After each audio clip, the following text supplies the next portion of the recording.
Good day, good day, class, and thank you very much once again for connecting to Metric Hub. We are meeting once again this time of the year to just complete on term two as well as end of year examinations for those who are writing in June. This is paper two, examination scope, examination revision guideline, a must watch. You know what happens here is that this paper actually gives you a guideline on what to expect and what you are to revise based on in reference to paper 2 grade 12. So now please note that Metric Hub, it actually gives you support from grade 8 to grade 12. For some of you who have got brothers and sisters who are still in these lower grades, please advise and recommend them to join Metric Hub now. I guess you can actually trust that we are really here for you, and we need to ensure that you are fully empowered and prepared until end of your examinations, grade 12, December. So again, join membership in order for you to have full connection to the channel. The channel can be there for you in full support by clicking the join button and follow the prompts. And of course, for each subject content, please note that it is always good for you to check the playlists. If you are looking for any content on the channel, check the playlist that is for that subject. You can see grade 12 economics, paper 1. You can maybe find it written grade 12 past papers. Check in that playlist, and then you can find more content on that. Without wasting any time, I'm just going to go through our paper today, and please note that you should always read instructions first before you go to answer any questions. So instructions are always very important. Don't go to exam without checking the instructions per question, per section, and anywhere for the whole paper. So we are going to question number 1, which is compulsory 30 marks, and you need to take at least an average of 20 minutes. So it's a multiple choice question. We need to be very fast. Question 1, the amount by which total cost increases when an amount by which total cost increases when one extra product is produced. When we produce an extra product, that total cost increases. What is that known? I'm sure you understand that we talk about if we say fixed, it means the cost does not change. Total cost is just the cost of the whole cost incurred in the production of goods, and then marginal cost, it is actually that cost that increases when an extra product is produced. We call that marginal cost. Marginal cost, and then average is that the total cost of total cost for products for the product that are made divided by the number of products. We say average cost. So total cost that increases when an extra product is produced is known as marginal cost. The process during which a business makes itself known to the public. When a business is to be making itself to the public, I'm sure you know that we talk about marketing. However, if you can see in these answers or options that are given, marketing is promotion, which is done through advertising. Advertising is a process by publicizing the business to the public in order for people to know the existence.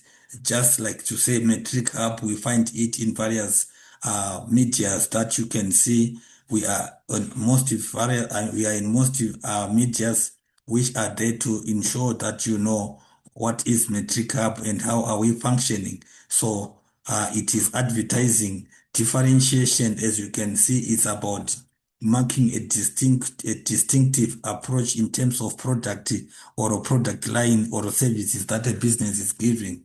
Copyright, actually, these are patent rights that are intellectual property rights that are given on terms of new products or certain or information of originality that it cannot be used by any other person without the sole right of the producer, which we say patent also it applies in similar ways to that. So advertising is a method of which business is publicizing itself to the public. And then when the business does not produce at the lowest possible cost, it is said to be dash efficient. When it is not producing at the lowest possible cost, this is known as, we say that is called productively inefficient. It is known as productively inefficient because when at the lowest possible cost, we are saying the business must produce. So if it does not produce, it is productively inefficient because if you can see, the business must be productively efficient by maximizing production at lowest possible cost. So it is productively inefficient. In a perfect market, normal profit is achieved when the total revenue is equals to, if we are saying in a perfect market, normal profit. Normal profit is just the profit that the business is making in order for it to keep surviving and to keep running. So when the total revenue is equals to, must be equals to total cost. Total revenue is equals to total cost. That is when we say that is a perfect market normal profit. It is more like to say, when we look at this, it can also be defined in the context of uh, maybe break even. It's a way, it's an operating time or a season when the business is making a certain amount of money, which is equals to the cost of it to run. Cost operations, the cost of operating the business is equals to the total revenue that the business is making. So what we say is that it is a normal profit, normal profit. But then when we are saying, when we talk about economic profit, it is when the business is making an extra out of the total cost. When total expenses has been covered, the business remains with an extra amount of income. We say that is economic profit. Total variable cost is somewhere else, which talks about cost that changes with the level of production, as well as marginal cost that is we are making as a result of making an additional product. And then the price set the price is set or controlled by government. The prices that are set and controlled by government, we say those are called uh, administered prices, government administered prices. These are prices through which government sets to say that how much should be paid or should be charged by businesses, and these are legal costs to say that legal to say government basically it sets the expected prices for such goods. So we find these administered prices being endeavors and efforts put by government to avoid uh, a certain segment of population to be excluded from consuming and affording certain products. So we have got such prices on basic goods that are set to say that the prices must be set at this much. And then the activity of people traveling through South Africa. People are traveling through South Africa using air and any other modes of transport to get to another destination. It is known as dash tourism. It's called transit. Transit means still in motion, still moving. It is known as transit tourism. That is known as transit tourism. That is known as transit for tourism. Inbound and outbound, we are looking at another level of which we are going to discuss more as we go to tourism again. But we are saying when a person or when people are traveling through one country, uh, crossing to their countries of destination by any other means of transport, we call that is called transit tourism. Introduction of harmful substances into the atmosphere is known as air pollution. Harmful substances which are into the atmosphere, if it has to do with the atmosphere, that is known as air pollution, which is a Land, we are talking about the land as to say the environment. We are talking about the physical land. Noise, it has to do with, of course, the noise pollution, which can come from every other means, which can release sound into the surrounding place. Of course, water, it talks about the water bodies. And the Command and Control Council that focuses on the environmental impact of pollution emitted is called DASH. Command and Control that focuses on the environmental impact of the pollution emitted is called DASH standard. That is called quality standard. The environmental impact of pollution that is emitted is called quality standard. That is known as quality standard. And then we need to choose the correct description that matches the item in column A. We write only the letter that is next to the question number. So please take note of this. We are saying you write only the letter next to the question number. So question 1.2.1, explicit cost. Explicit cost is actually identifies actual expenditure of a business such as wages and rent. That can also be defined by letter D.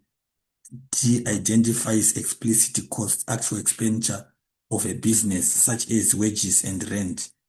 And then non-price competition, it actually identifies a marketing strategy where firms seek to increase sales through methods such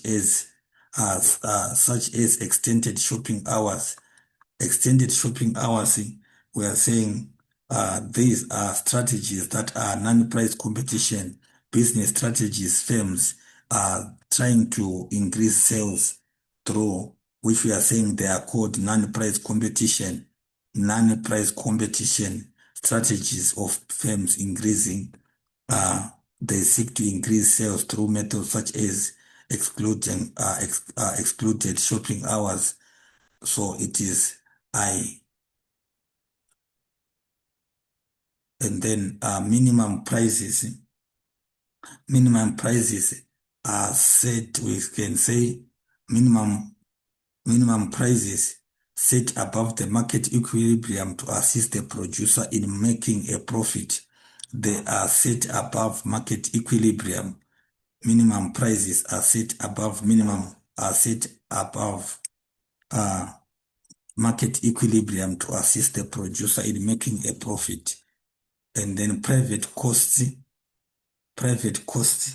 are incurred by consumers when they buy goods. They are incurred by consumers when they buy goods, which is also B. Private costs are incurred by consumers when they buy goods. Consumer price index, consumer price index that actually pertains to the cost of living. Consumer price index, it actually pertains to the cost of living, which we are also using as a measure of inflation. That can also be known that is a consumer price index. It actually identifies or measures the cost of living, how much consumers are managing or are meeting their cost demands. And then tourism, number 6, tourism, we can identify that is the activity of people traveling to and staying outside their usual environment for no longer than 1 year. That is tourism, people traveling to and staying outside their usual environment, which we say that is H. That is tourism. Tourism is H. And then biodiversity, it actually identifies the variety of plants and animal species in a particular place. It identifies the variety in an ecosystem, which can also, of course, be defined by plants and animal in their variety of nature. That is biodiversity. And then environmental taxes, actually, they are imposed on the output of goods. that generate external cost. These are imposed, so therefore we are saying it's F, environmental taxes imposed on the outbound, on the output of goods that generate external cost. So we need to ensure that our environment is safe. The safety of the environment is ensured through environmental tax, that businesses are charged a certain percentage amount of money in order for them to mind and control the level of pollution that they are causing, and they are deteriorating the environment. So the more the pollution they cause, the more the charges that they must pay. So based on the external cost that the business is causing. So we need to know that we worry about environmental sustainability. So it's question next, we give the term that defines what is given. Question 1.31, the period of production where all cost of production can change. When all cost of production, period of production where all factors of production can change, that is also known as the long term. In a long term period of production, all factors of production can change, which we can say also it's a long run. It's a long run.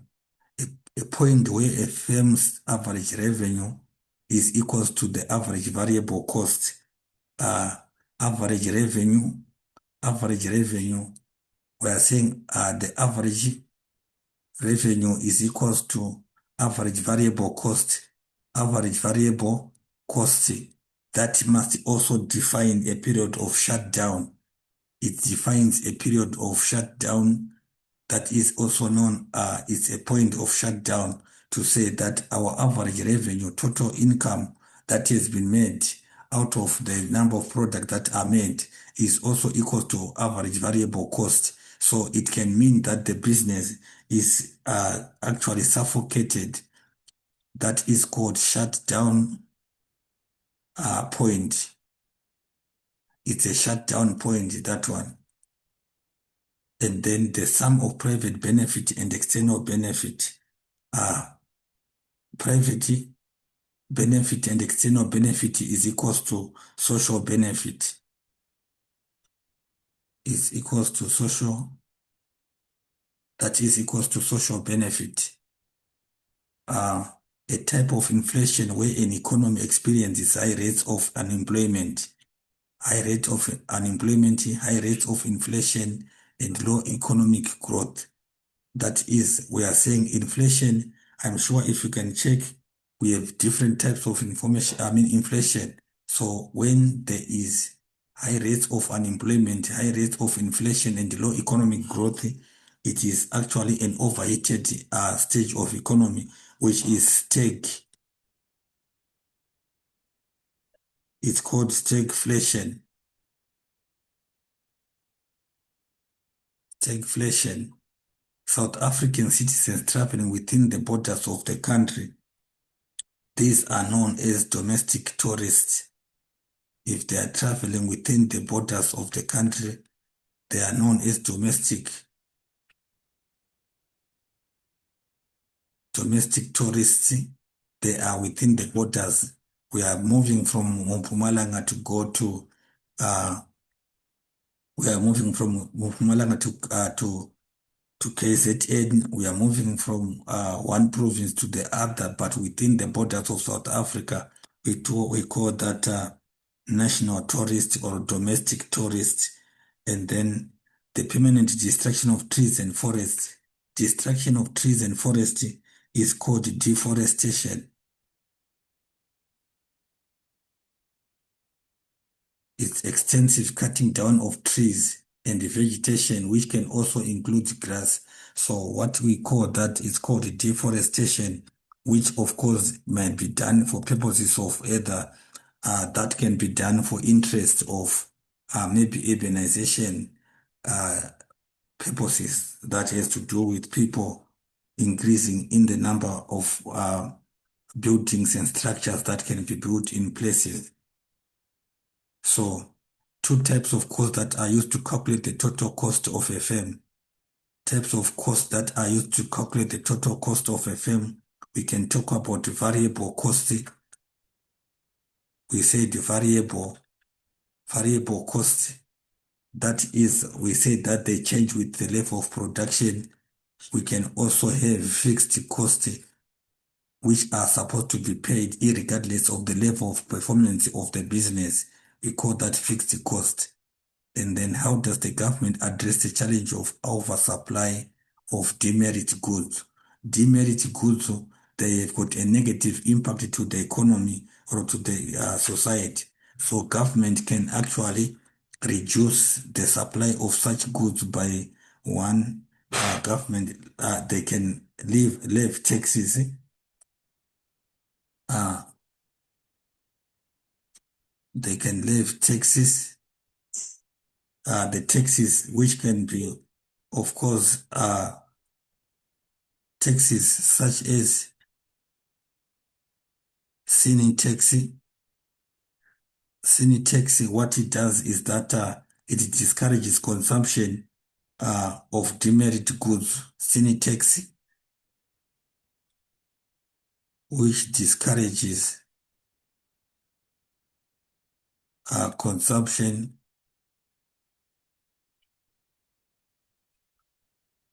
of demerit goods.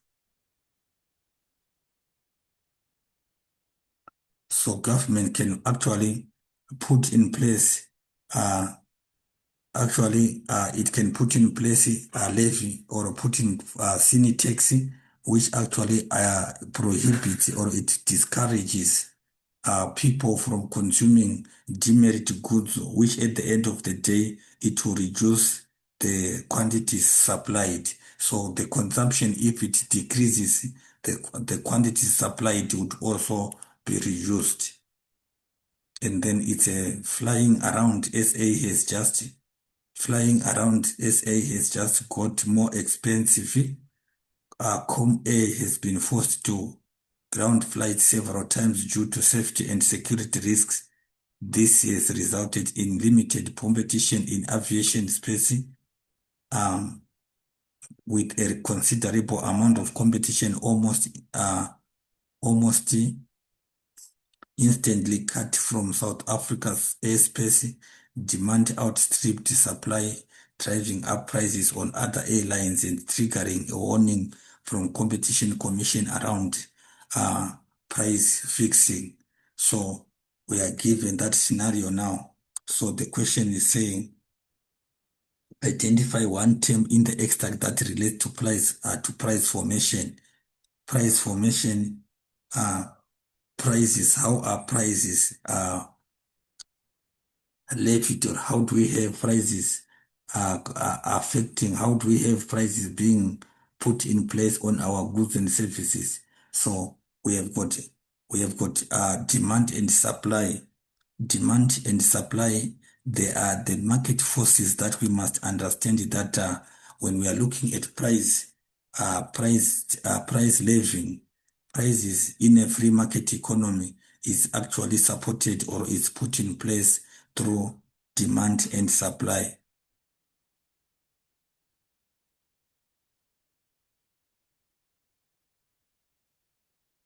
Demand and supply. And then name the market structure where price fixing is common. Price fixing in terms of market structures, I also indicated from the beginning that you need to know different market structures. So in this case, price fixing is done when we are seeing businesses operating in oligopoly. When businesses operate in oligopoly, they have a tendency of price fixing. So describe the term cartel. Cartel is actually an organization of firms coming together. It is cartel is actually an organization of firms, an organization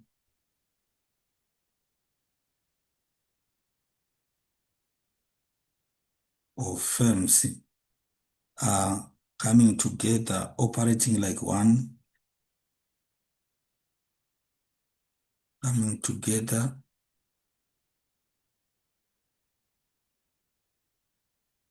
operating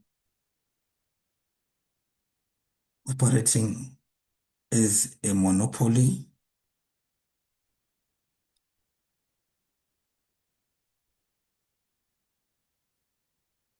that they operate as a monopoly, or of firms coming together to limit the quantity and fix prices,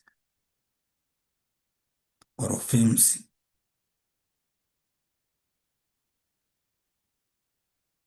coming together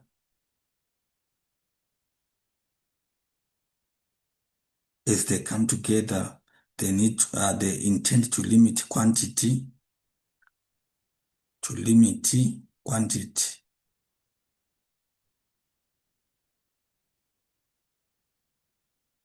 quantity supplied on markets, so that what happens is that the idea is actually to limit quantity and therefore fix prices and fix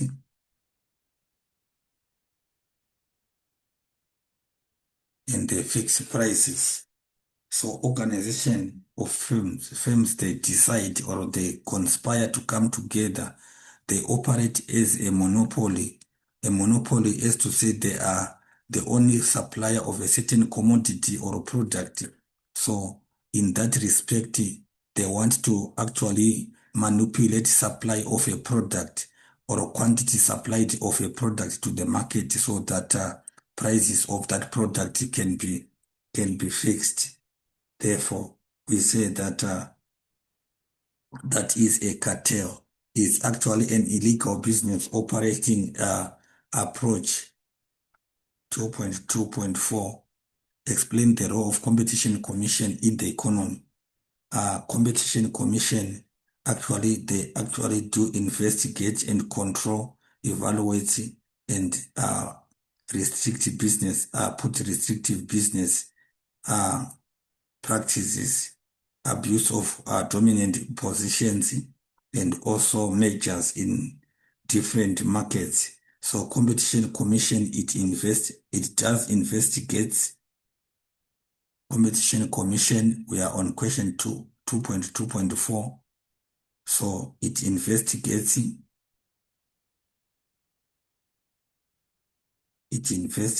it controls.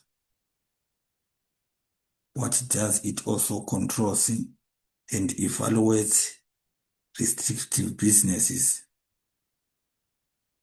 and evaluates restrictive businesses. They also evaluate restrictive business practices. These practices are also abuse of dominant positions, abuse of dominant positions,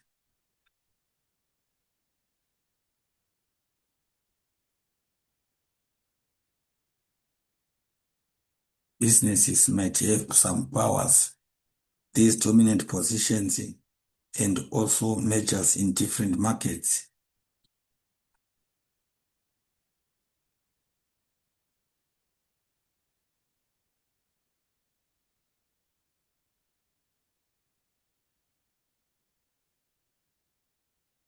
These are investigated and evaluated by Competition Commission.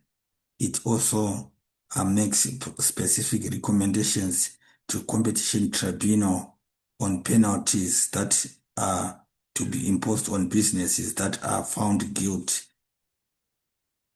It also comes with recommendations, provides recommendations. They provide recommendations to Competition Tribunal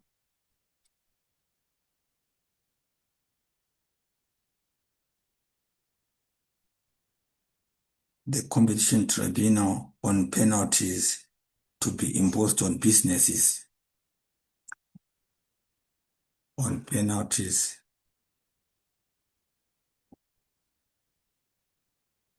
to be imposed on businesses.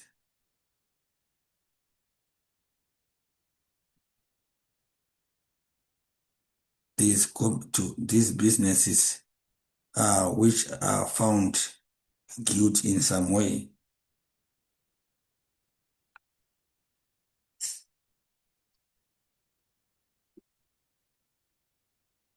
Businesses that might be found guilty, they can also be put through some penalties that are, of course, recommended by the Competition Commission. It actually make recommendations on how much charges such individual businesses or such corporates can have to pay for the misconduct that they have done. And then we have got 2.2.5.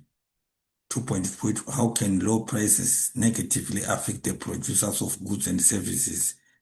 Effects of low prices. Effects of low prices on low price of goods and services.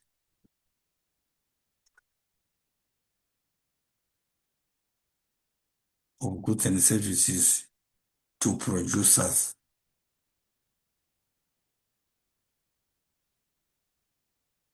How are producers affected by the issue of low prices of goods and services? So if goods and services are levied low prices, how do they affect the producers?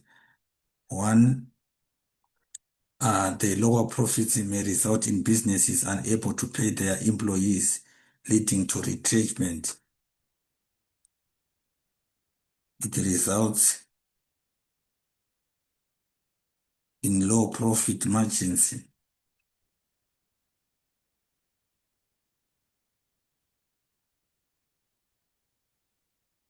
Such that businesses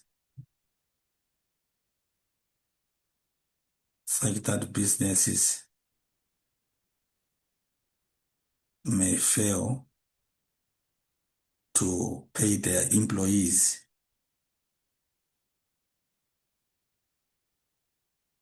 They may fail to pay their employees and resulting in retrenchment.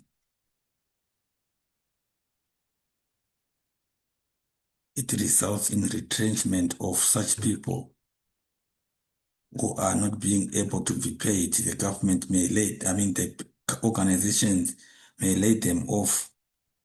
And then we can also talk about this can also have they can also not have sufficient revenue to cover up production cost. Producers may not have sufficient or enough sufficient revenue to cover their production costs.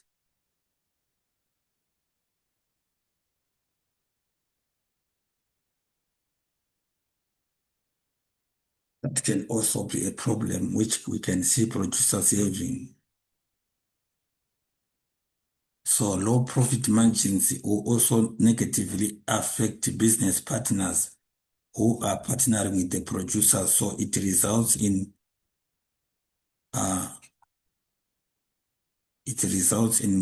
with investment confidence being drained,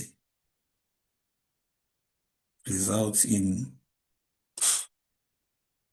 loss of investors' confidence.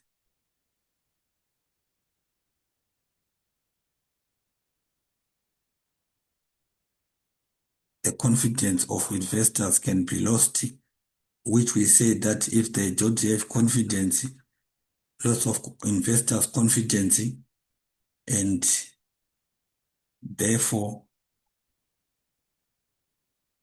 As the confidence is lost, what happens is that they can actually, therefore, they may end up withdrawing.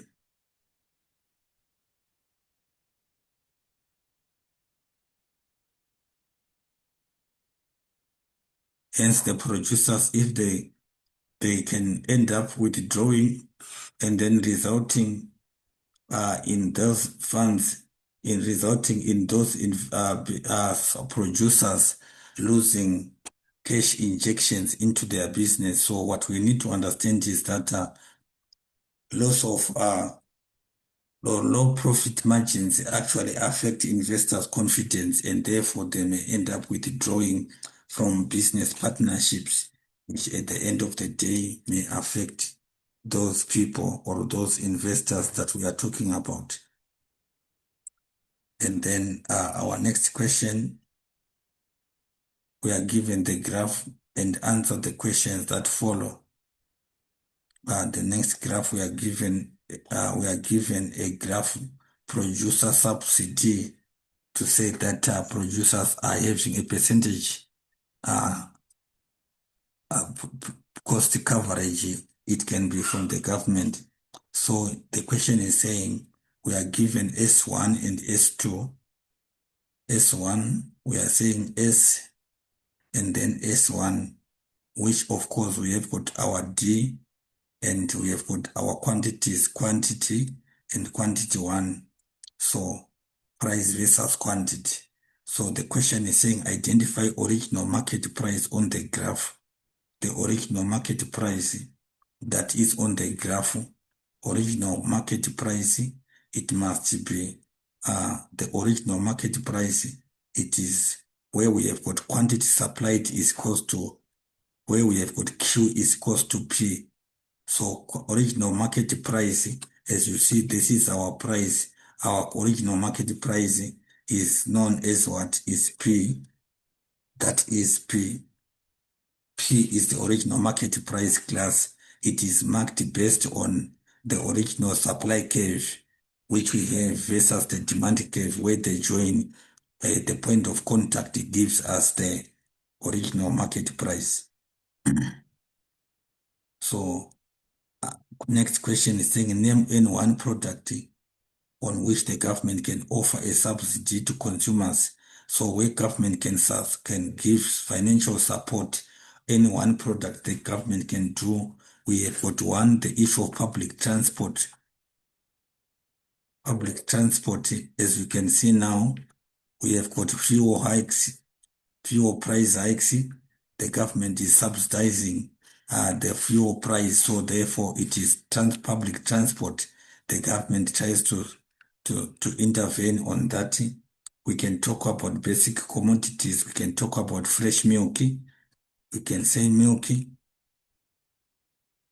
Government can also subsidize that. We can talk about housing. The government subsidizes housing in order for every people to have or to increase the number of people who are having houses. We can talk about bread.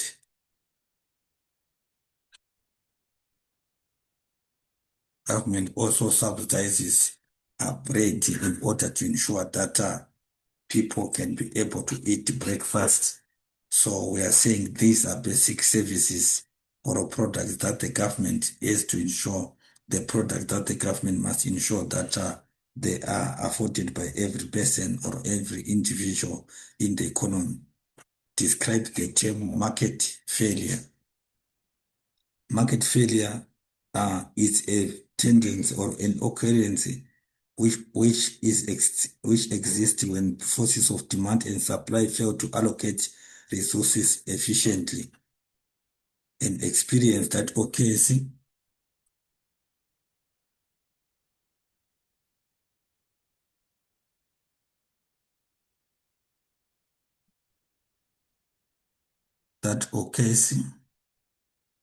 when the forces of demand and supply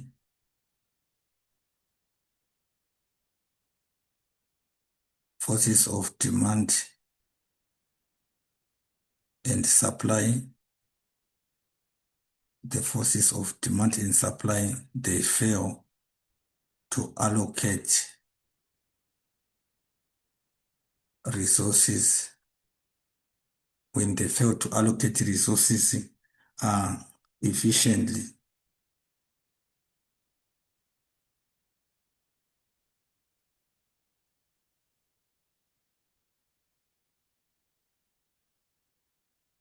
when market forces fails to allocate resources efficiently, we call that market failure.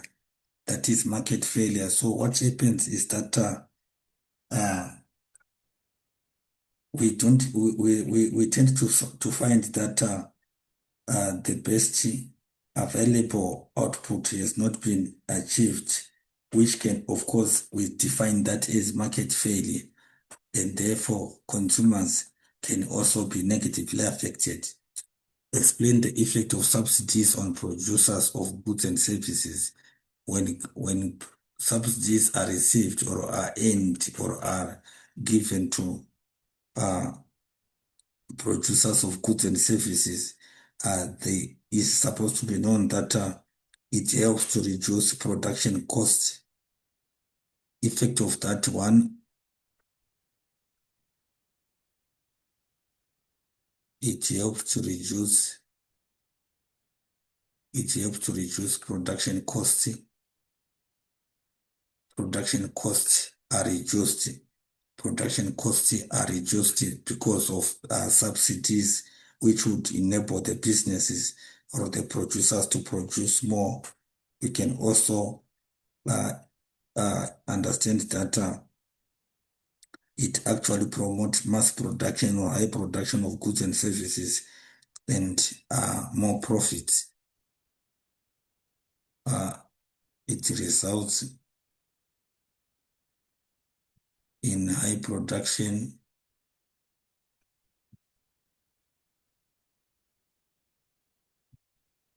of goods and eventually more profits. Profit can be high.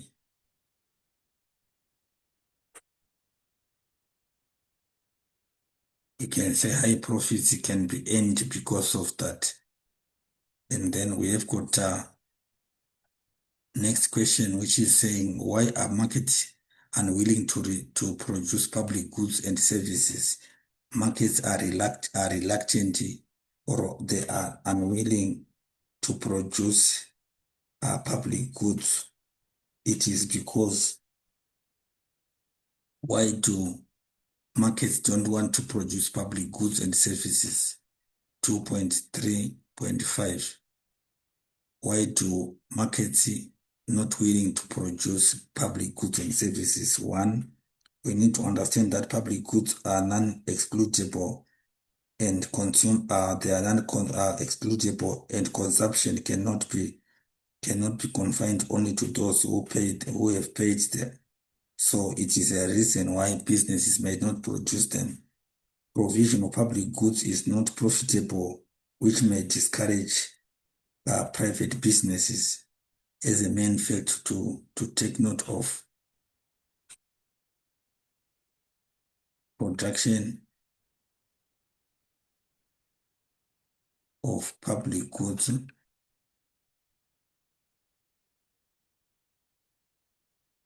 is not profitable.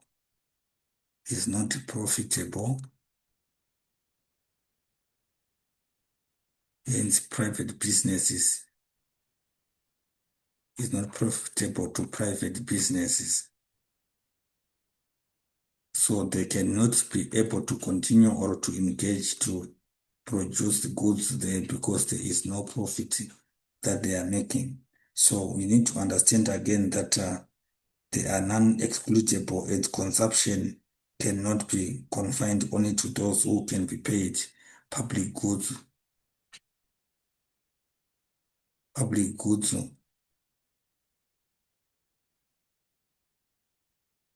are non-excludable.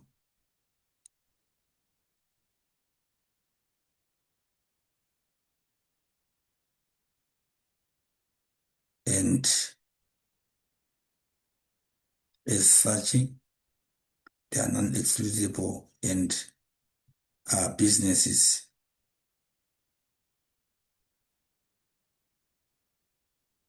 have no economic profit on that.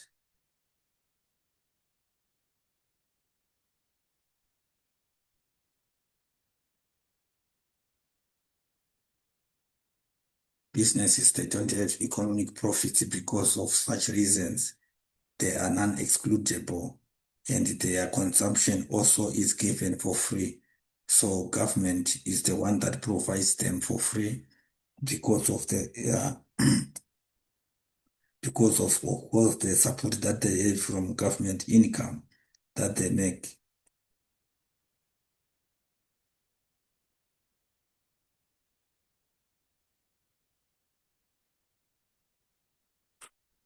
One last point that I can give again is that public goods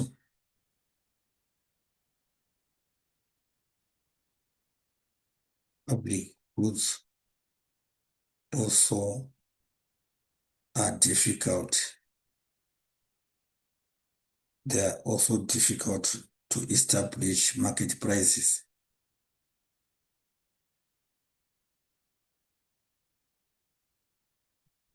To establish market prices on them.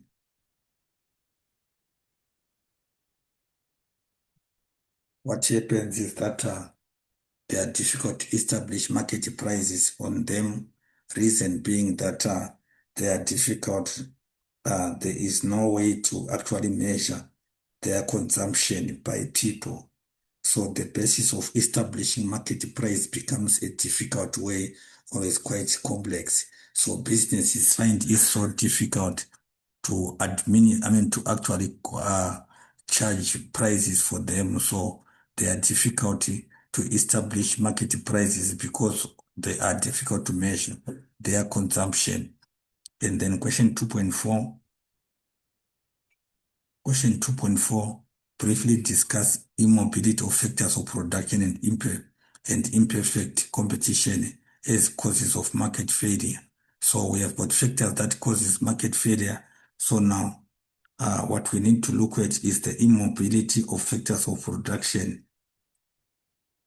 Immobility of factors of production.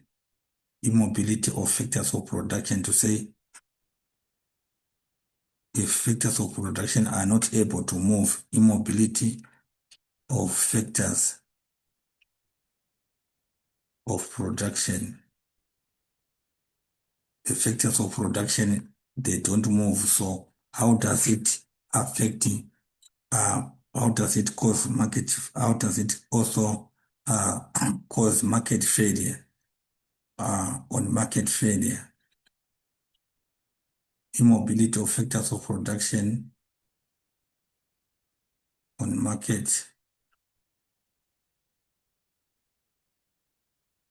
failure. So we have said that there is need to understand and look into account that factors of production are very often immobile and they take time to move from one place to another. So the supply of labor, which we can say entrepreneurs cannot be increased because of the time it takes for people to be trained or educated. One, supply of trained personnel.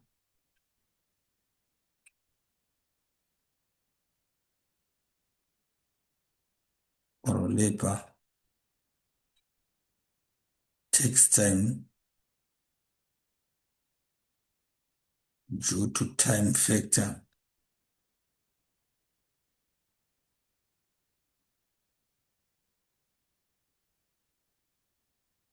Due to time taken in the training period.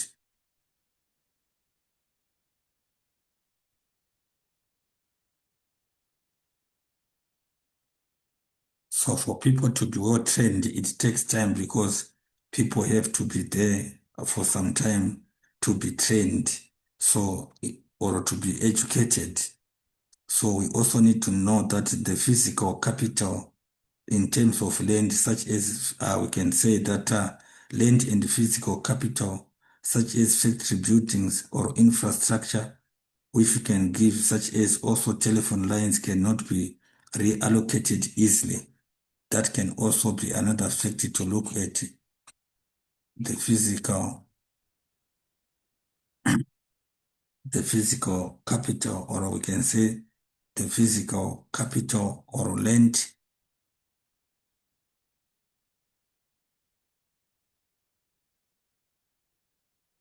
Land, we are saying that we can look at buildings,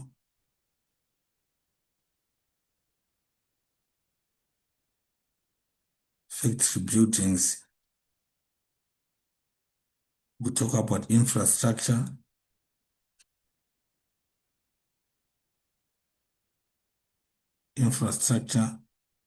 We look at telephone lines.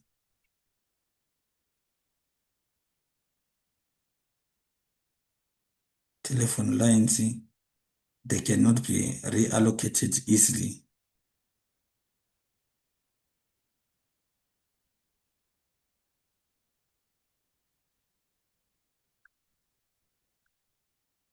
They cannot be reallocated very easily, hence it becomes a challenge. We talk about structural changes, like change from producing plastic packets to paper packets might also take time for workers to adjust.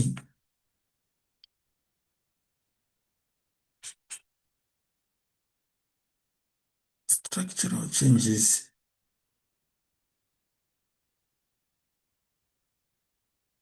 may as well take time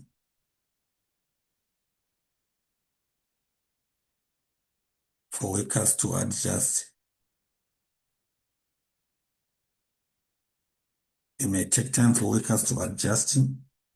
We are talking about changes in the methods of production. They might take time for workers to adjust.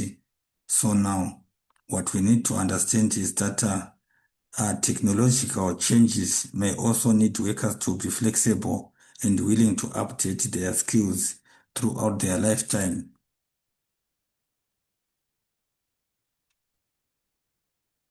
Technological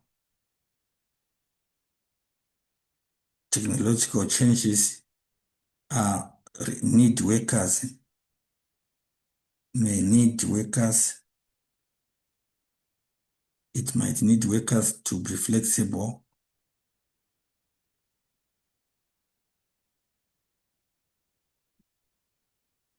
and willing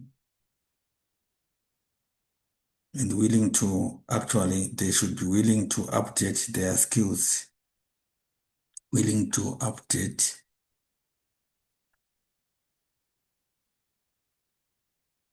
their skills, which must be throughout lifetime.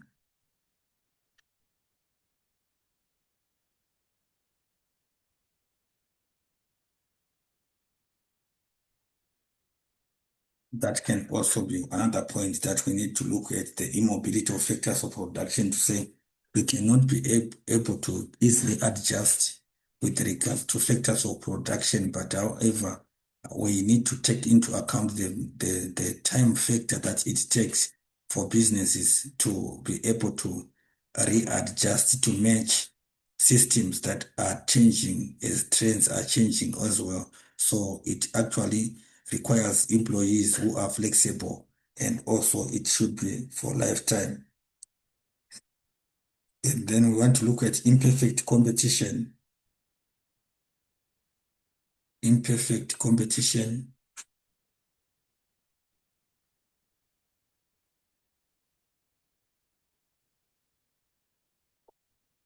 Imperfect competition, as how does it also contribute to market failure? We need to look at competition in market economy is limited by the power of certain producers to prevent new businesses from entering in the market. So competition in the market economies is limited by the power of certain businesses or producers to prevent entrance of new entrance of new businesses.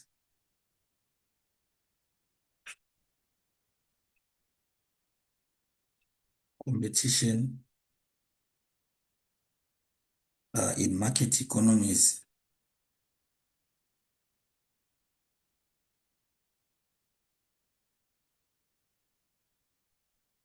Market economies is limited by powers of certain businesses.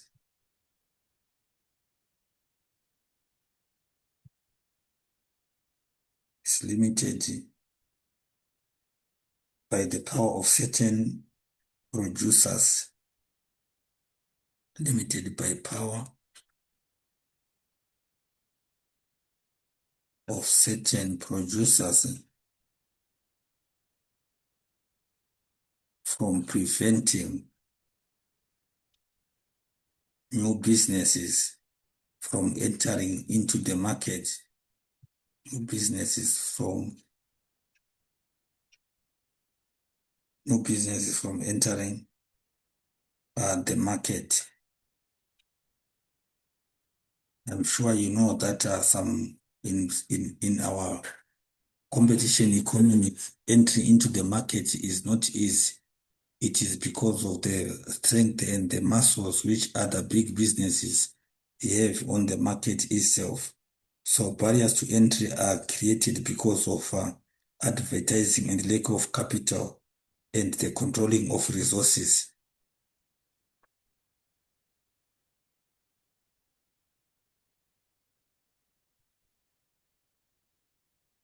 It is created because of advertising.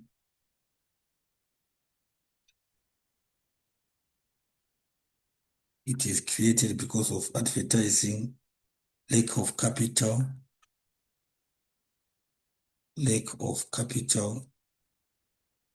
and also part of that, it can also because of controlling of resources.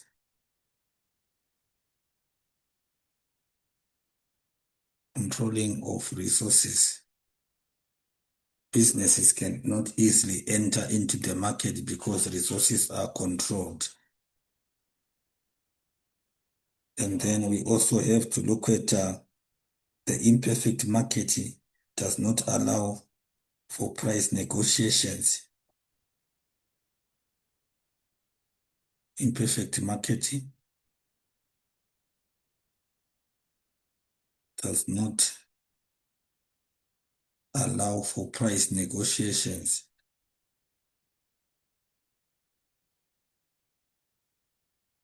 Which is also another limitation, or which also cause market failure. Advertising is used to promote producer dominance again.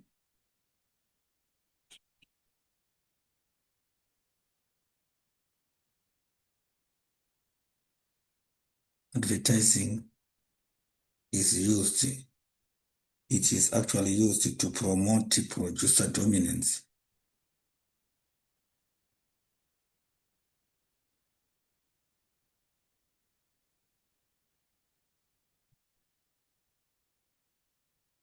It is used to promote producer dominance, which I think you need to take note of that. And then which of course encourages consumers to buy existing products. And it also promotes market failure. Producers are channeled to buy existing products. And then if you look at how can an exit of firms in a perfect market affect the economy?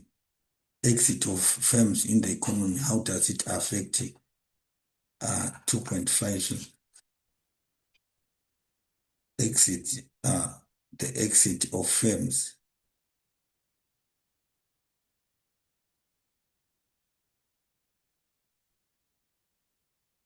The exit of firms,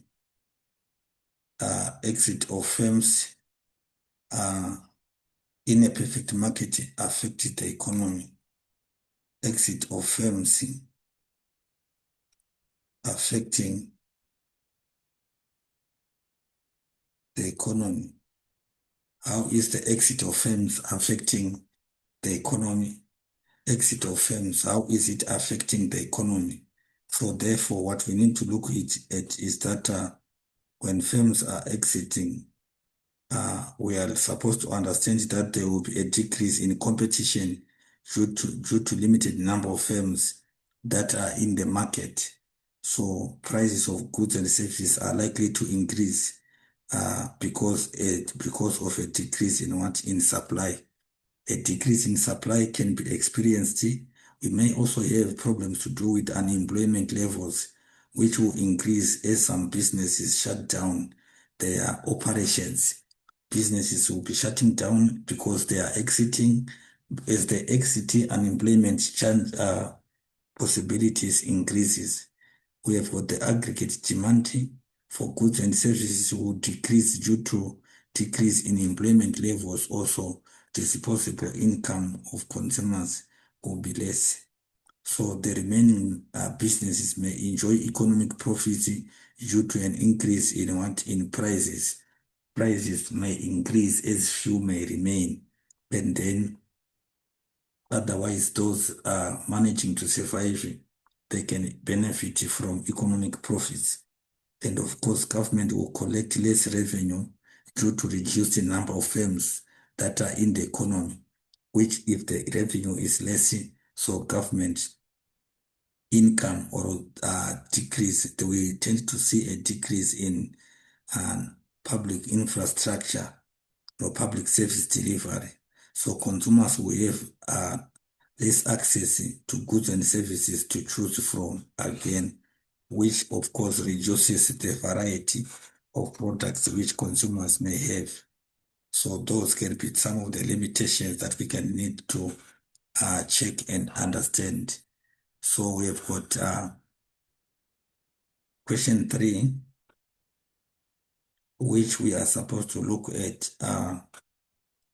Name and 2 ways of measuring inflation.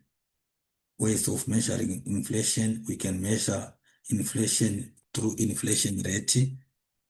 That can be through inflation rate. Inflation rate can be used to measure inflation. It can also be through a basket of goods and services. Basket of goods and services can be used to measure inflation. And then how does tourism positively contribute to GDP? Tourism, it can directly contribute when both residents and non-residents spend on leisure and accommodation. Increase on spending due to increase on spending. There should be an increase in spending, which we are saying that there is an increase in spending on leisure and accommodation.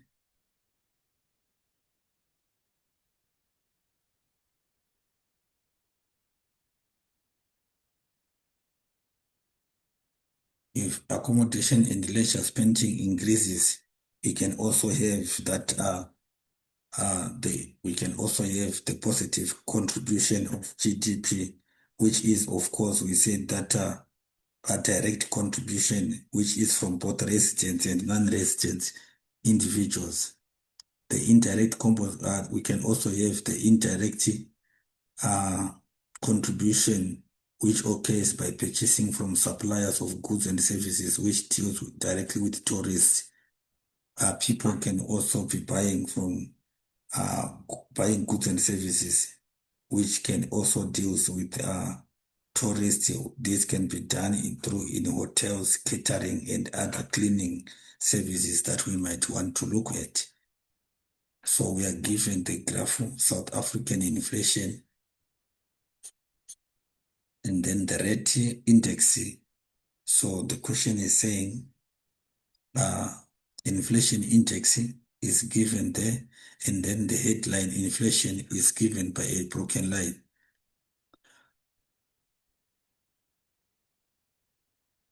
So the question is saying identify the month and year when inflation rate was above inflation target.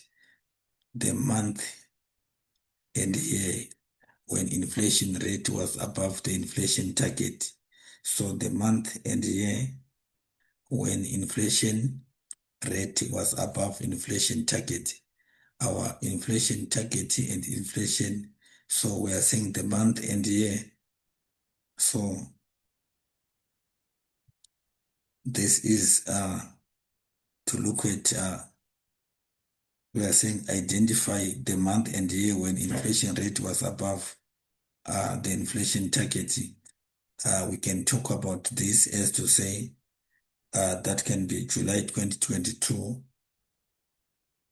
July 2022,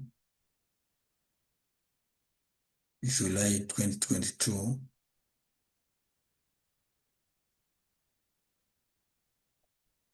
I'm giving the reason now.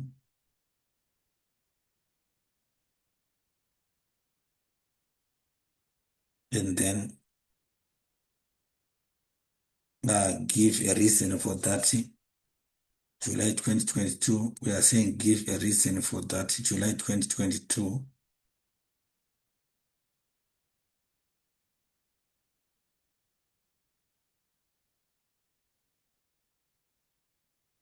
So the reason is that we can say that a possible reason for an increase in the inflation rate in 2022, it can be because of an increase in food prices. Food prices increase. It can be due to, it can be because of electricity power cuts.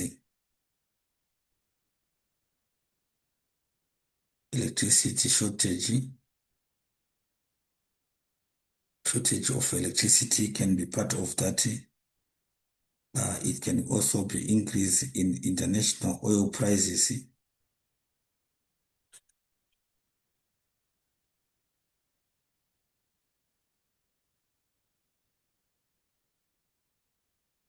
International oil prices, they may have also increased. It can also be because of the geopolitical conflicts. We talk about the Russia-Ukraine war.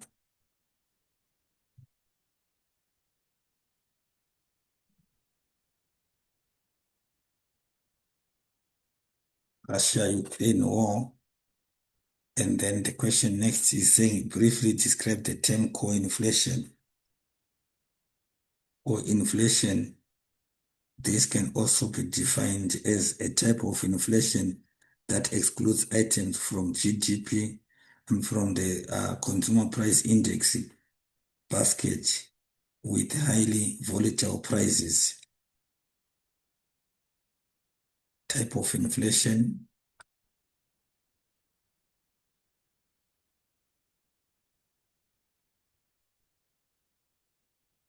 Type of inflation that excludes items.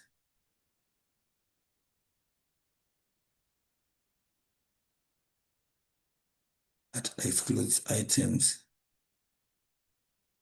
It excludes items from consumer price index basket. Items from consumer price indexing basket with highly volatile prices.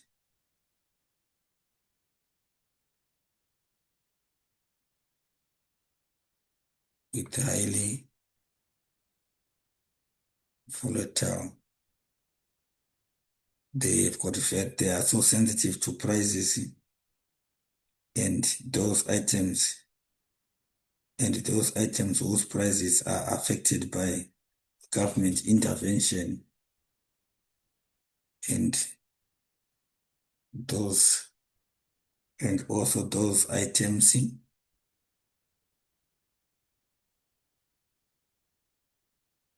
whose prices are affected by government intervention. They are affected by government intervention or government policies.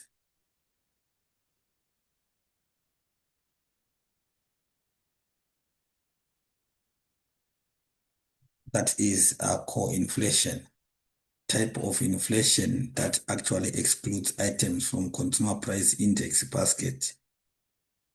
It's called core inflation.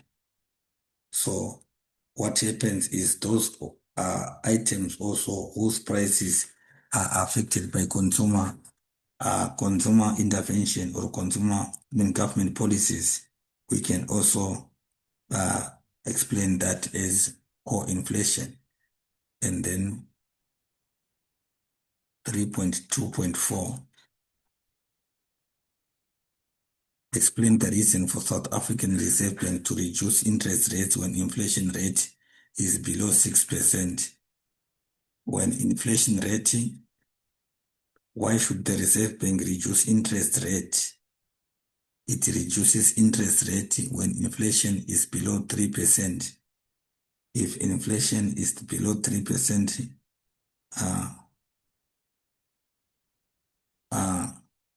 we are saying we need to understand that the government actually needs to stimulate aggregate demand in order to, this is done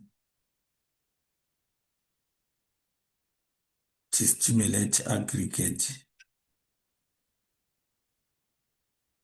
It is done to stimulate aggregate demand, which will increase the level of economic activity.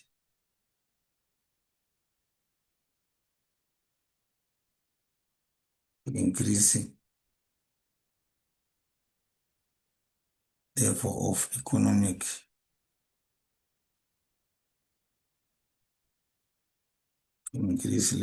economic activity.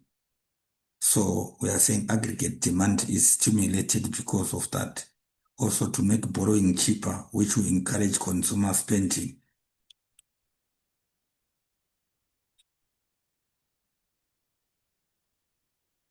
Make borrowing cheaper.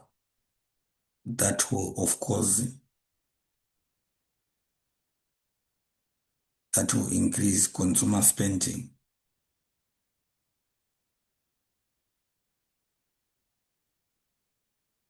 It will increase consumer spending and, of course, consumer spending and investment.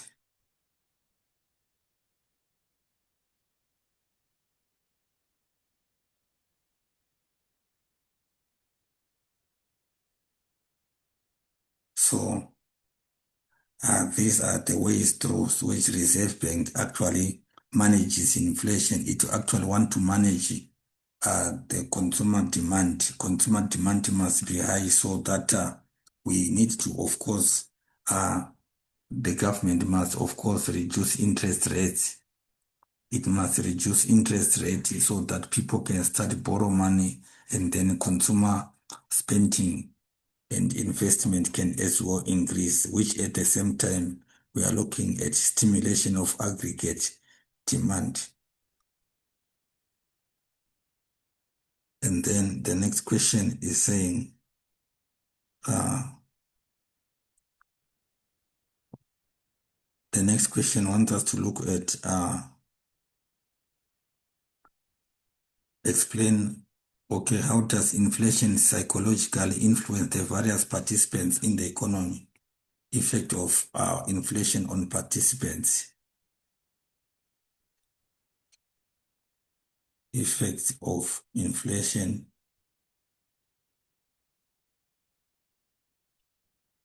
on participants.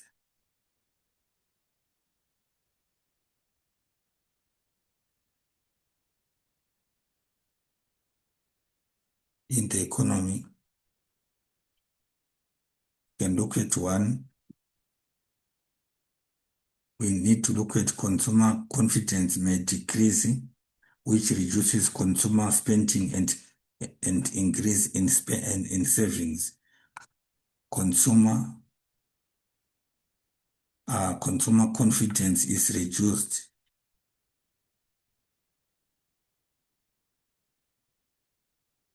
Consumer confidence is reducing, thereby reducing their spending.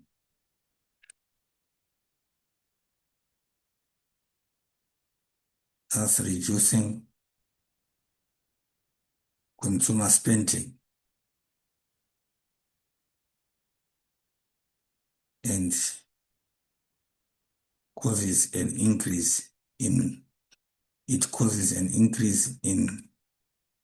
savings. Savings will increase because now people are afraid of that. And then this we can look at also when inflation is high, consumers expect prices to rise further and they start to buy more goods and services, which results in impulse buying.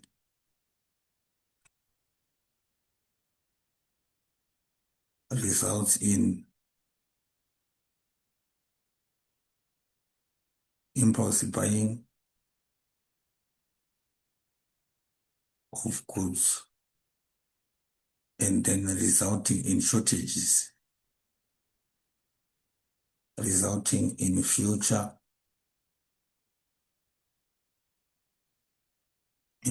shortage. We can have future shortages of goods. There is hoarding of goods, which happens when consumers they buy goods in large quantities, as they try to avoid future shortages. So they are afraid of continuous price increase. So the continuous price increase will instigate consumers to buy more or to order and hold goods, so many of them resulting in price increases, or it can even worsen the prices of goods. That can also cause its price demand to be so high. So when that demand keeps being stimulated, it can further worsen the inflation that we need to worry about. And then business may increase prices of goods and services to advance, prices of goods and services in advance to protect their profit margins.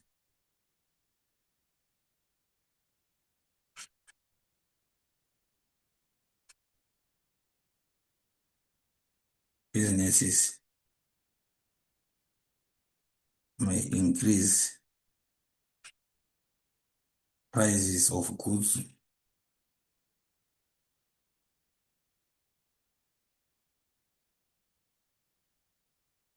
in advance in order to protect their profit margins.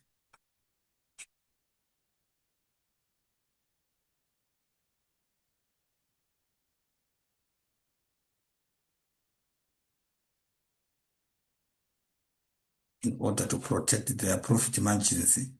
That is one other thing that happens there. Businesses will always increase their prices in advance so that they can protect their profit margins. And then we have got tourist attraction sites that are given here. You can see tourist attraction sites, and then there is identified type of tourism depicted in the picture above. As you can see, we have got some artifacts that are here.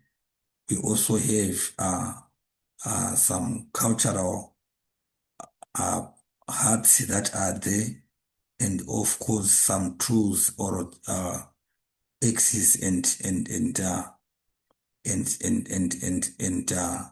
shovels that are shown. We have got horns there. This, of course, will therefore demonstrate that this is showing cultural tourism.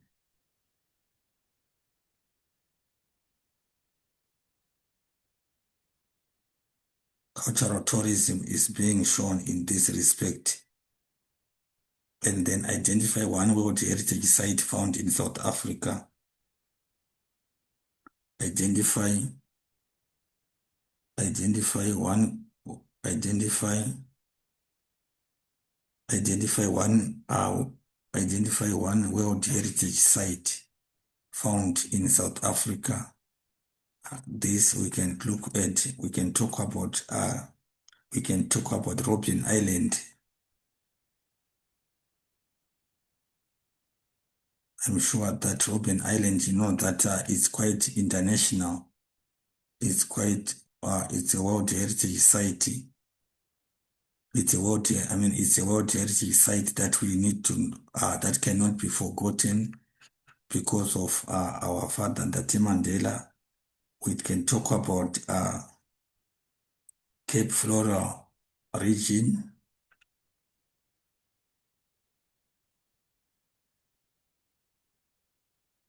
Cape Flora region.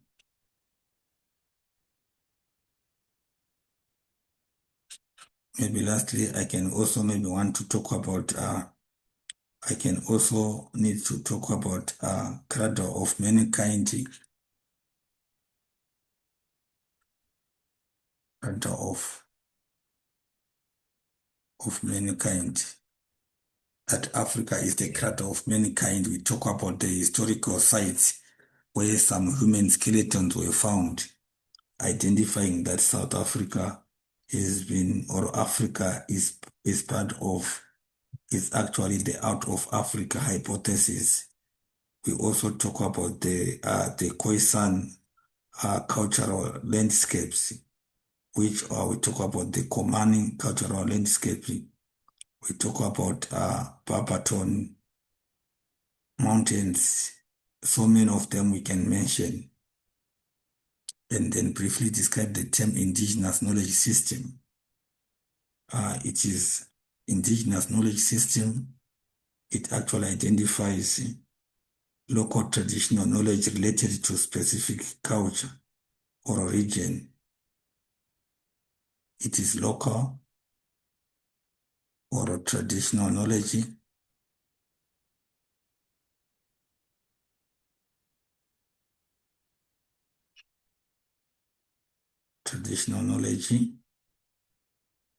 that is related to a specific culture.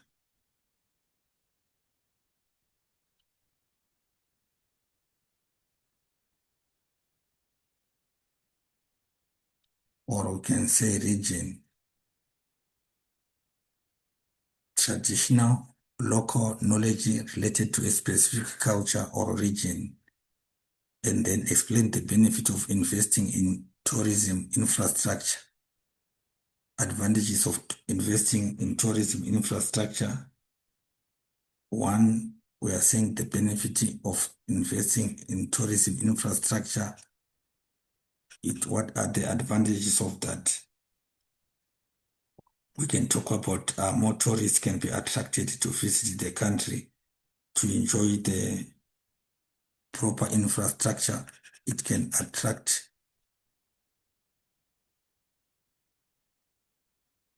more tourists to visit the country. More tourists can visit the country. We can also maybe want to look at it can also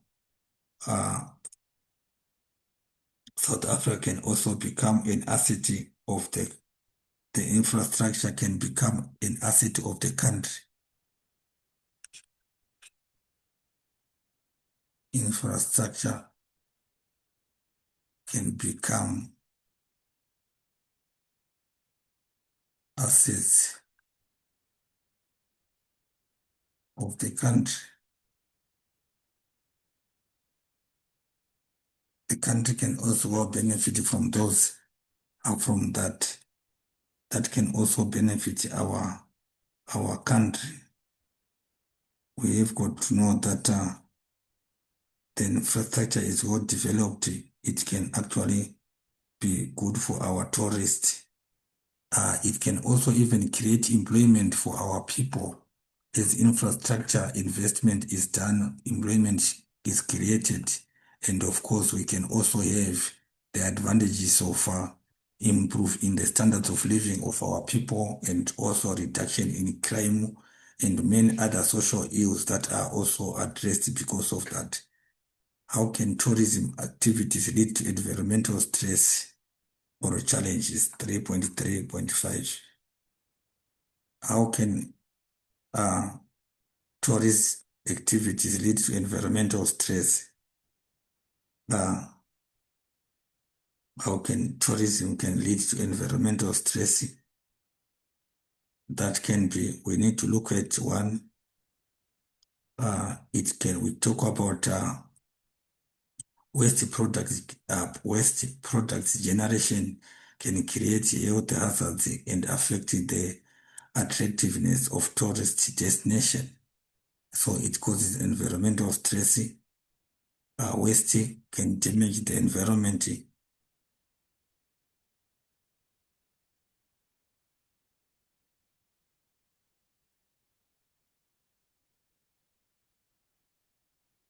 Can damage.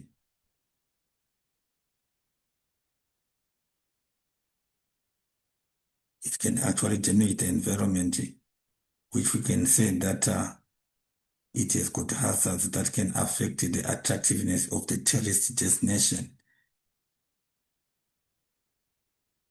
creating hazards affecting the attractiveness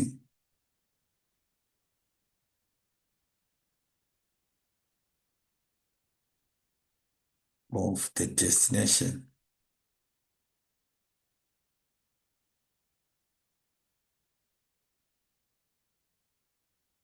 So that becomes a hazard. It becomes environmental stress. We can talk about tourist activities may lead to direct environmental stress. Tourist activities may lead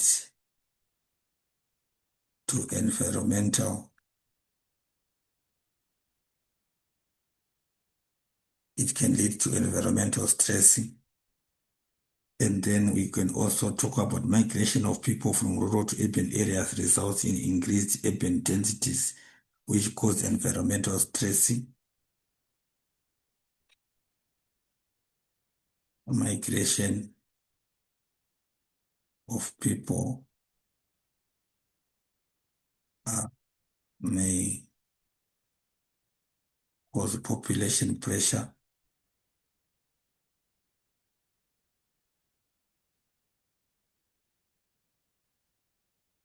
That may lead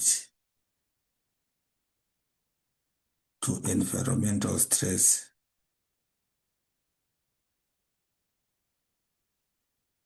That might lead to environmental stress again.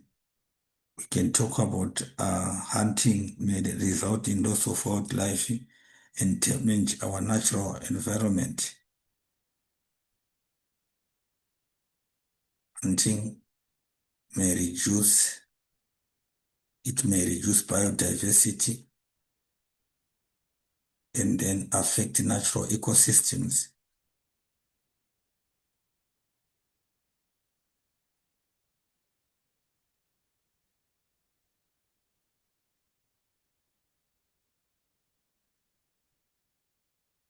It leads to environmental stress, which can affect affecting our natural ecosystems. Our ecosystem is actually upsetted because of some killings that might also end up taking place in those places. And then discuss how household consumption and government expenditure can cause demand pull inflation. Household consumption and government expenditure cause demand pull inflation.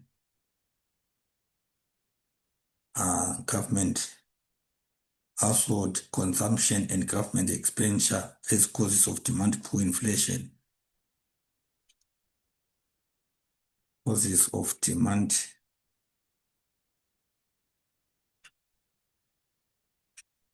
pull inflation are seen by households.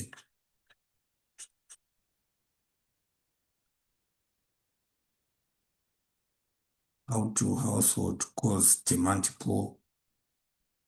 How do household cause demand pull inflation? Demand pull inflation because of households. So now, what we need to understand is that decrease in personal income tax will result in households having more disposable income to spend on goods and services. And then we need to understand that we also have lower interest rate will result in credit becoming easily available, which will lead to high disposable income, thus increasing demand for goods and services. Also, less savings will result in increased consumption of goods and services, which at the same time would cause demand pull inflation. So, decrease in personal income tax,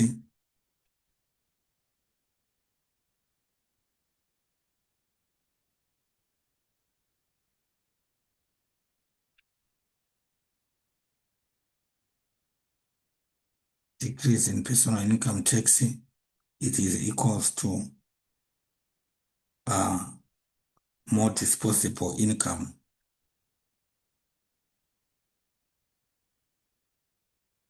It results in more disposable income, which we are saying that the disposable income is equals to more disposable income. Of course, more demand on goods and services.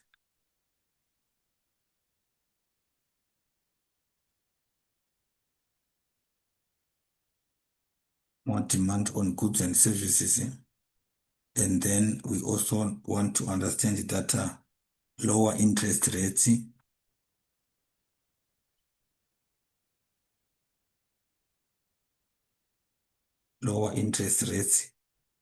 also results in credit becoming easily available. Results in credit becoming easily available.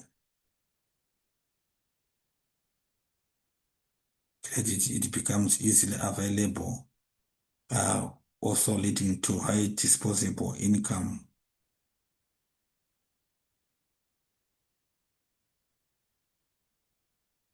High disposable income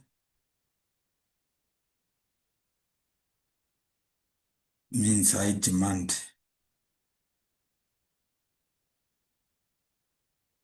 It means high demand for goods and services.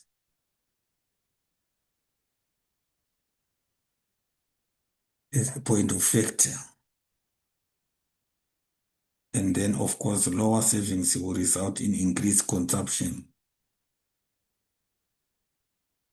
Lower savings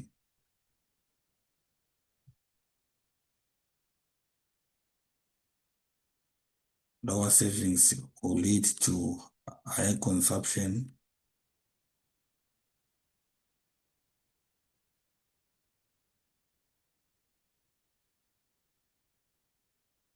It will lead to high consumption, which we were talking about, saying high consumption will pull inflation up. And then maybe we can also have to look at the issue of government expenditure.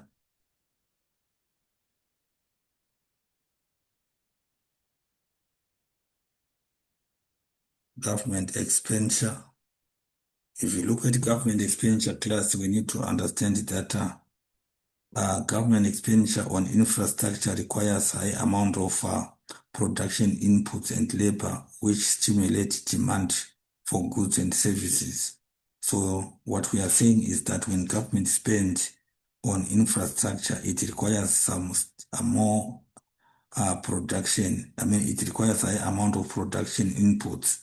That, of course, requires more people to be hired, resulting in them having more money, and demand for goods and services would increase. An increase in consumer expenditure by government creates demand pull inflation as well if the corresponding supply does not increase. So the corresponding supply might, if it doesn't increase, because consumer spending or we are having consumer consumption being increased through government support. We have got government direct support or direct cash transfers. It results in demand pull inflation in a case that supply does not increase correspondingly. So, and then an increase in social spending programs such as expanded public works programs without an increase in supply will stimulate demand pull inflation as well. Increasing in social spending programs, we talk about expanded public works programs. Without an increase in supply, it would stimulate demand pull inflation as well. That is how that can also affect.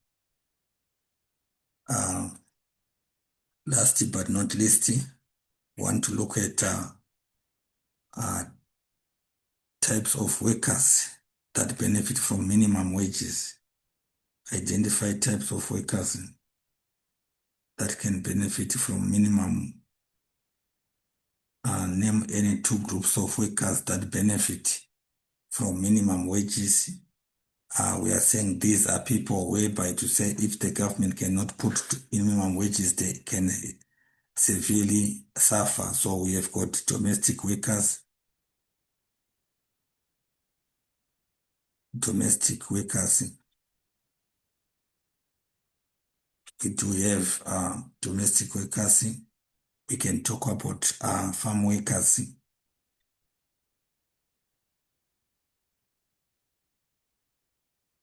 It can be farm workers. It can be learnership agreement workers. Learnership agreement workers, they can also benefit from minimum wages. And then, why do international tourists prefer South Africa as a tourist destination? It has got favorable exchange rate. That can be a good advantage. Favorable exchange rate. It has got favorable exchange rate. We can also talk about it has got the friendliness of the people.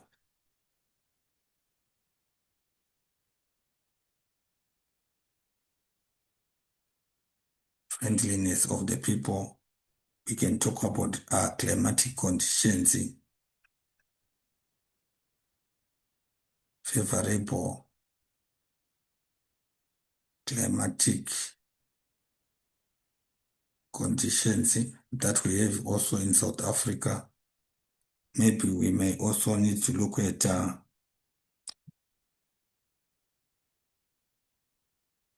South Africa. It can also be because of the favorable dishes.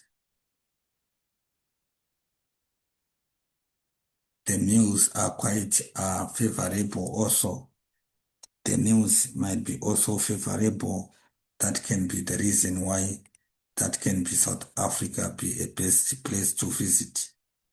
And then identify the market in which the demand curve shows a downward slope. So we are looking at quantity, which is a downward slope. So we are saying we are looking at quantity, and then we are looking at the price, and then we have got total revenue. So the next, identify the market structure, the market in which demand curve shows a downward slope. If we can look at this, a downward slope, it means, the demand curve, naturally it must start from high and going down. It must start with the highest, and then it must go towards the lowest in terms of demand curve. So a demand curve, if we can draw it, it must be moving like this. That is our demand curve. That is how it should be like. So we have got the highest value on top and the lowest value below. So in this case, if you can look at this, we are saying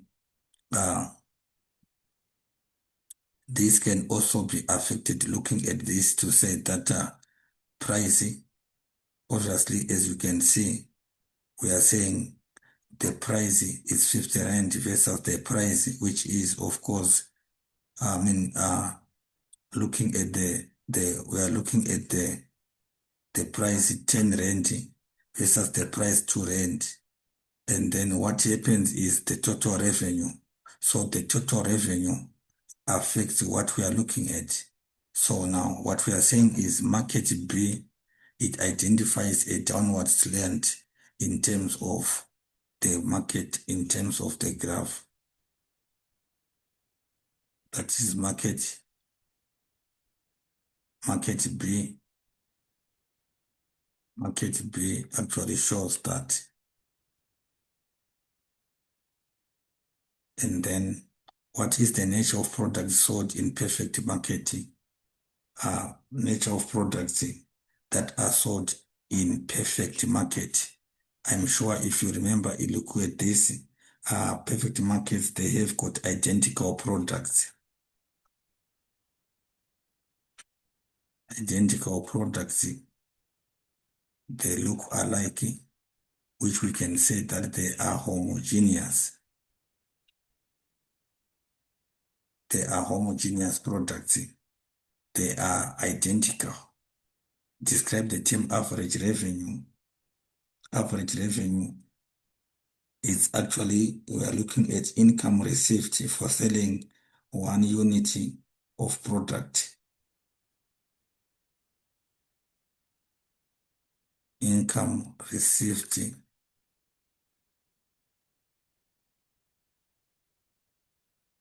from selling 1 unit of product.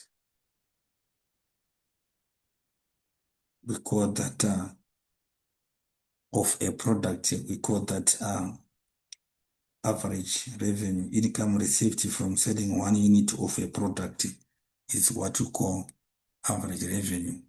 And then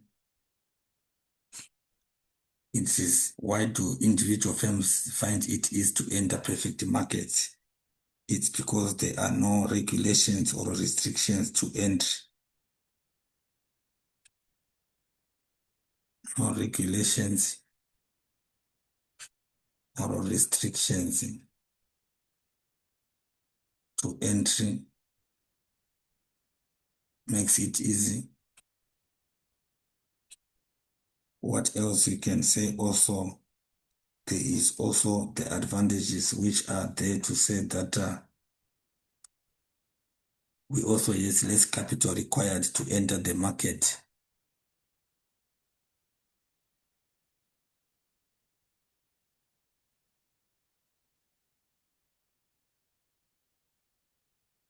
Less capital is required to enter the market. Less capital is needed to enter the market also, which of course makes it easier. And then advertising costs are kept low since the products are what are already known to the market. Advertising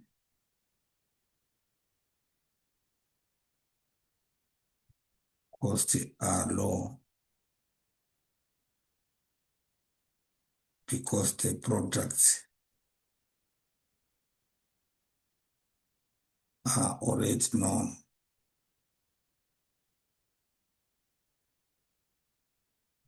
The products are already known. That results in those. It results in lower advertising costs.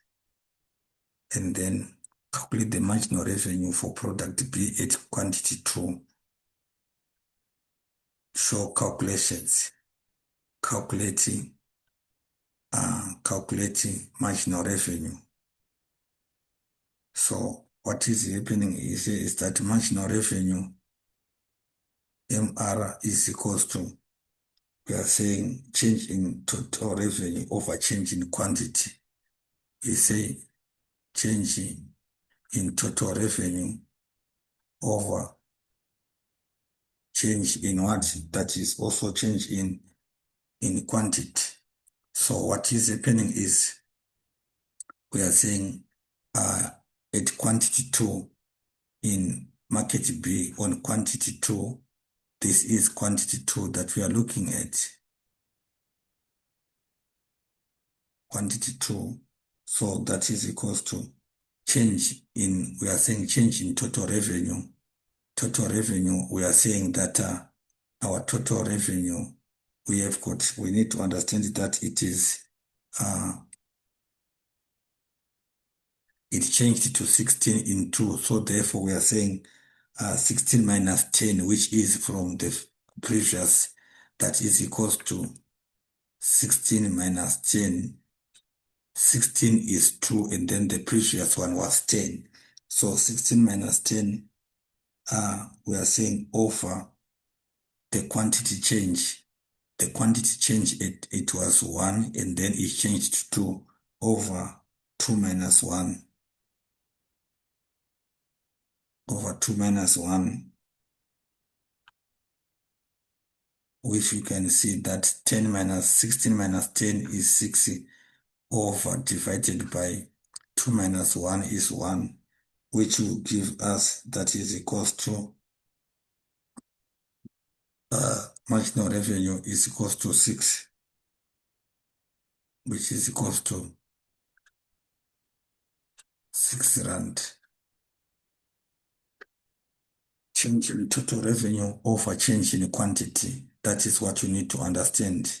So total revenue change is the previous and 16 minus 10 over 2 minus 1. That is 6 over 1. That gives you 6 rand.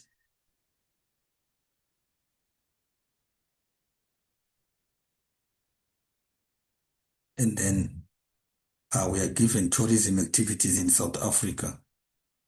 Tourist arrivals in South Africa averaged to, it reached a high of, and then a low of that. South Africa offers both domestic and international tourists, of course, such as beautiful landscapes and game reserves, diverse cultural heritage, highly regarded wines.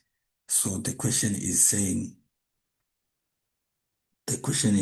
one, the question is saying identify one example of ecotourism in the extract. Ecotourism in the extract, we look at one, we have got game reserves that are there. Game reserves.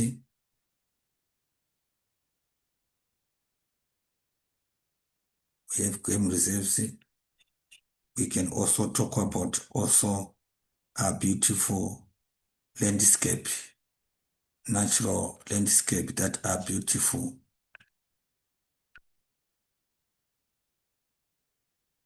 Beautiful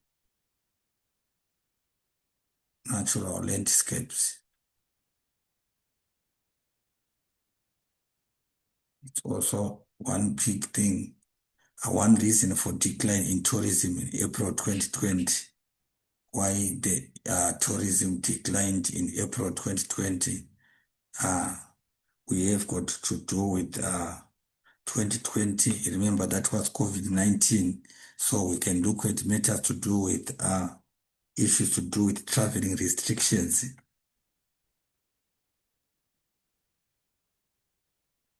Traveling restrictions were there. We also look at lockdown. We also have lockdown, which was because of COVID-19. People could not move around in 2020. People were in lockdown.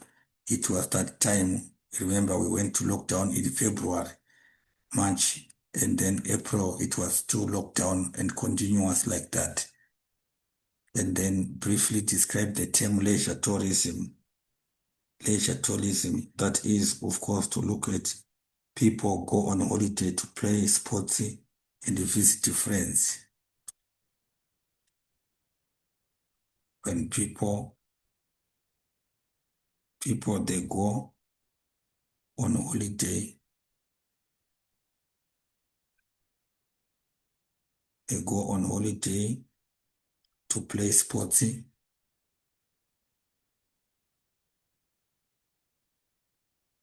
and visit friends.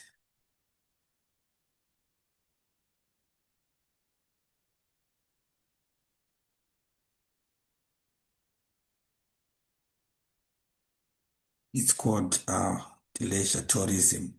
People go on holiday to play sports and visit friends. That is leisure. Why are indigenous knowledge important for tourists? This is important for tourists to understand the indigenous culture and history in order to understand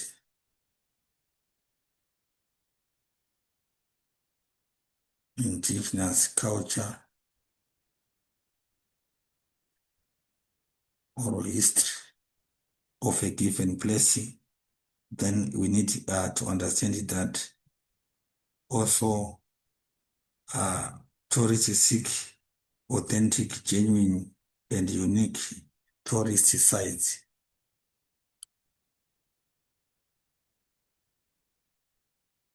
For tourists to get authentic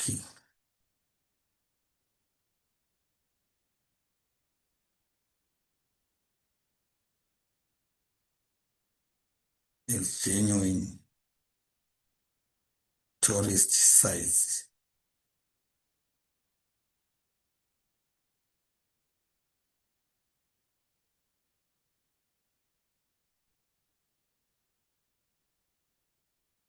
That is very important.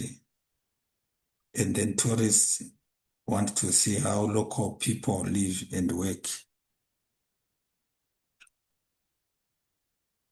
to understand how local people live and work.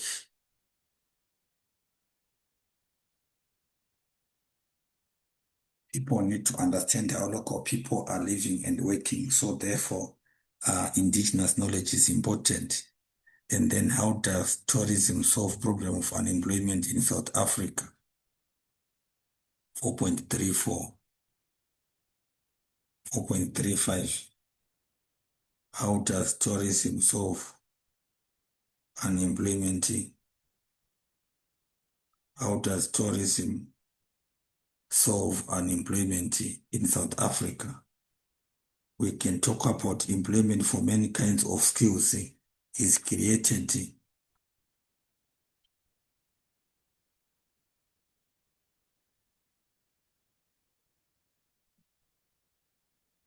Many kinds of skills is created because of tourism. We talk about tourist guides. We talk about hotel staff. We can talk about tourist guides, hotel staff, and many other that can also be there. It also provides immediate employment as many jobs do not need education.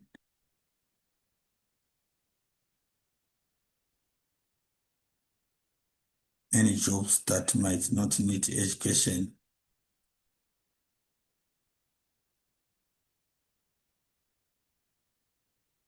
So people can get jobs there and then residents with opportunity to become entrepreneurs.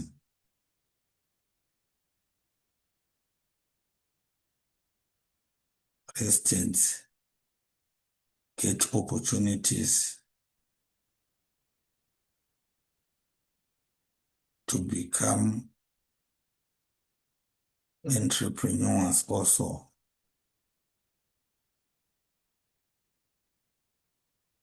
they get opportunity to become entrepreneurs because of tourism.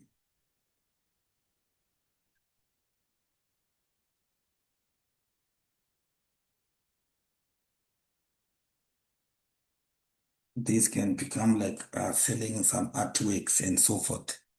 With the aid of a correctly labeled graph, explain maximum prices as a consequence of market failure. 4.4.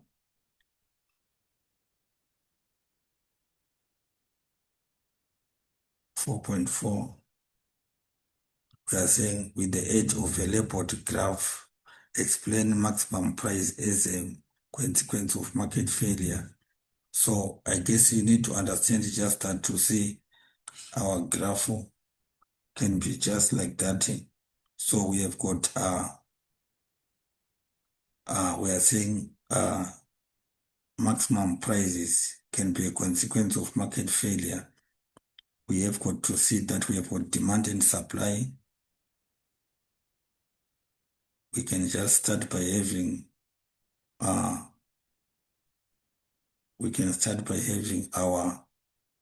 our pricing, which can be saying, we can say that, and then we need to have our demand.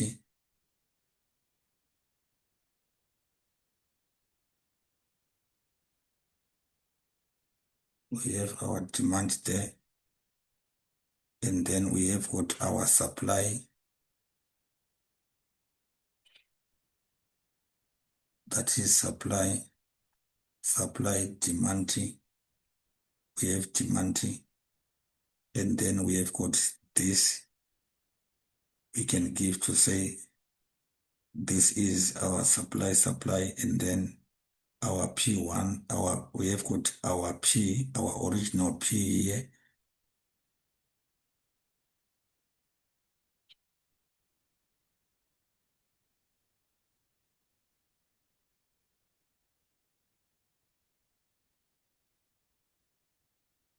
That can give us our quantity.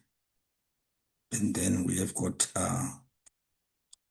if we come here, it is going to give us our Q1 here. Q1, which I can say maybe 100 units. And then here we have got 150. And then we can also go here, which we can have our Q2, which we can have 200. Remember to say this is quantity. And then as such, we are saying this is maximum pricing.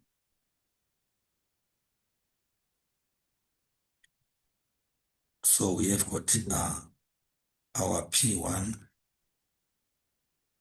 which is otherwise 15 Rand. And then we have got our P, original P, which is of course 20 Rand there. And then we have got our S. So I was saying we can say this is A, that is B, and that is C. So as you can see, I said that we have got quantity here, and then we have got the price also on the other side.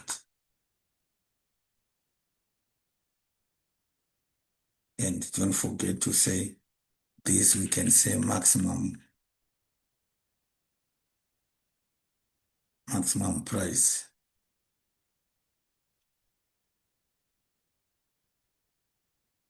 So if you look at this, I want you to understand that the government can set maximum prices below the market price to make goods more affordable. So maximum prices allow it allows the poor greater access to certain goods and services.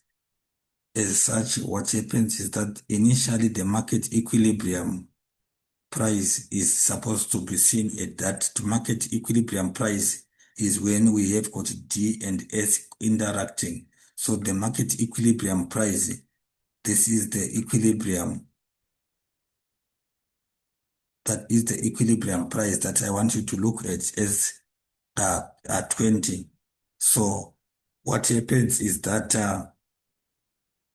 the market equilibrium is actually at 20, and the quantity which is demanded is obviously 150 that you can see there.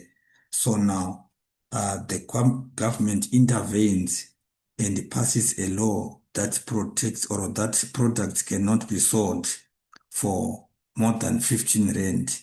If products cannot be sold for more than 15 rand, which is this one, our P1, so what happens is that the effect of this maximum price is that quantity supplied decreases to what? To see the quantity demanded can decrease to Q1. It can decrease to Q1, which you can see there, which of course you see 100 units, and the quantity demanded increase to quantity demanded, it increases to what? To 200. So what we are saying is quantity supplied. This is quantity supplied versus quantity that is demanded. Quantity demanded, which is 200.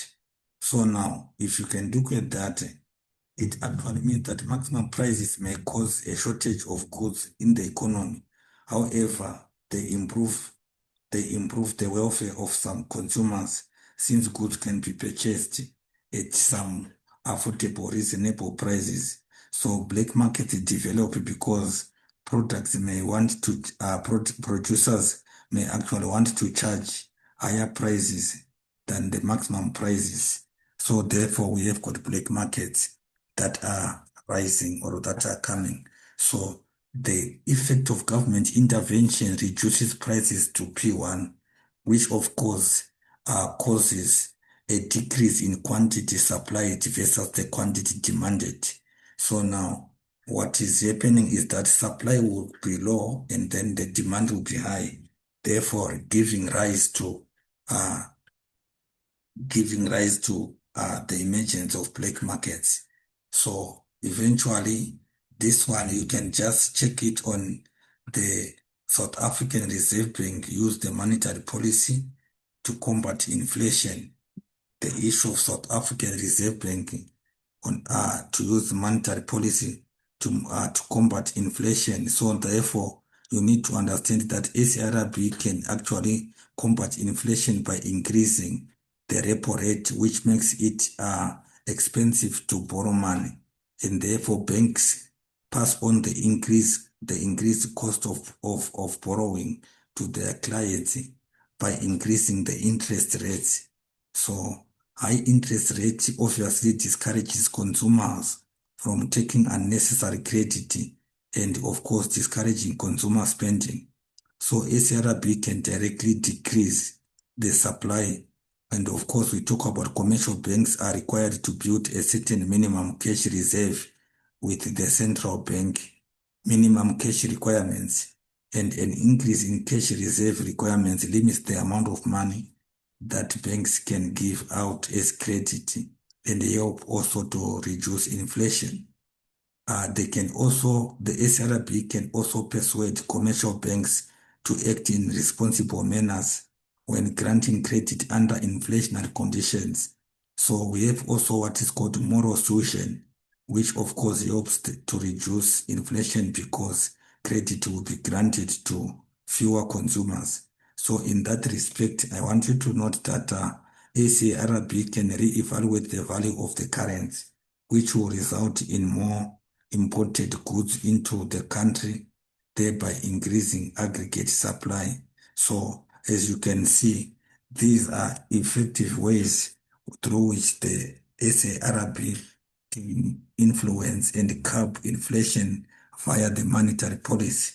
I just have the last question, which I want you just to see. We are going to answer it in the next presentation. Microeconomics questions, the characteristics of a monopoly, and how does existence of monopolies cause a challenge to various role players in the economy. Of course, with the contemporary economic issues, discuss in detail N5 environmental problems and the international measures taken to address these challenges. How can conservation and preservation help to ensure that environment is sustained? So please look forward to these. They are going to be presented, and of course, answers will be given in detail. Thank you so much and keep following. Don't forget to subscribe, like the videos, and also share them to friends and family. Have a wonderful end of term and end of year examinations for those who are writing now their finals. But please share the channel to friends and families. Matric Hub is there to support you. Thank you.